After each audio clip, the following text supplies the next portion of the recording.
Hi කොහොමද ඉතින් හැමෝම හොඳින් ඇති කියලා මම හිතනවා. ඉතින් කාලයකට පස්සේ තමයි වීඩියෝ එකක් අරගෙන ආවිලා තියෙන්නේ. ඉතින් ඔයාලව බලන්න එන්න මට ඇත්තටම වෙලාවක් නැති වුණා. මගේ අනිත් බිස්නස් වැඩත් එක්කලා. ඉතින් මගෙන් මේ බිස්නස් වැඩ අස්සේ මේ වගේ ලස්සන ඕඩර් එකක් මට හම්බ වුණා. එයාගේ ඕඩර් එක තමයි මම මේ ලෑස්ති කරලා වීඩියෝ එකක් විදිහට ඔයාලට ගෙනාවේ. මේ හෙයා ක්ලිප් හෙයා බෑන්ඩ් හදනවා කියලා දන්නවනේ ඉතින් ඔයාලා.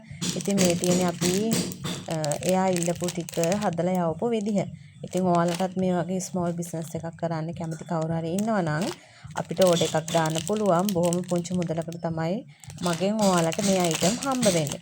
මේවා නම් මෙයාට gift box විදිහට මේ හදන්න ඕනි කියලා තමයි ඕඩර් එක දාගත්තේ.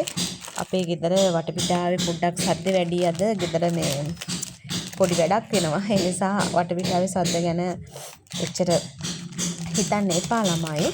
ඉතින් ওই විදිහට තමයි මම මේ ඕඩර් එක ලෑස්ති කරේ. එයා පොඩි බූල් බෑන්ඩ් වගේකුත් ඉල්ලලා තිබ්බ මගෙන්. ඉතින් ඔය ඔයාලට පේන්නේ මේ බූල් බෑන්ඩ් ටික. ඉතින් ওই විදිහට තමයි අපි එයාගේ ලස්සන ඕඩර් එක ලෑස්ති කරලා දුන්නේ. ඉතින් එයාත් හරි කැමති වුණා.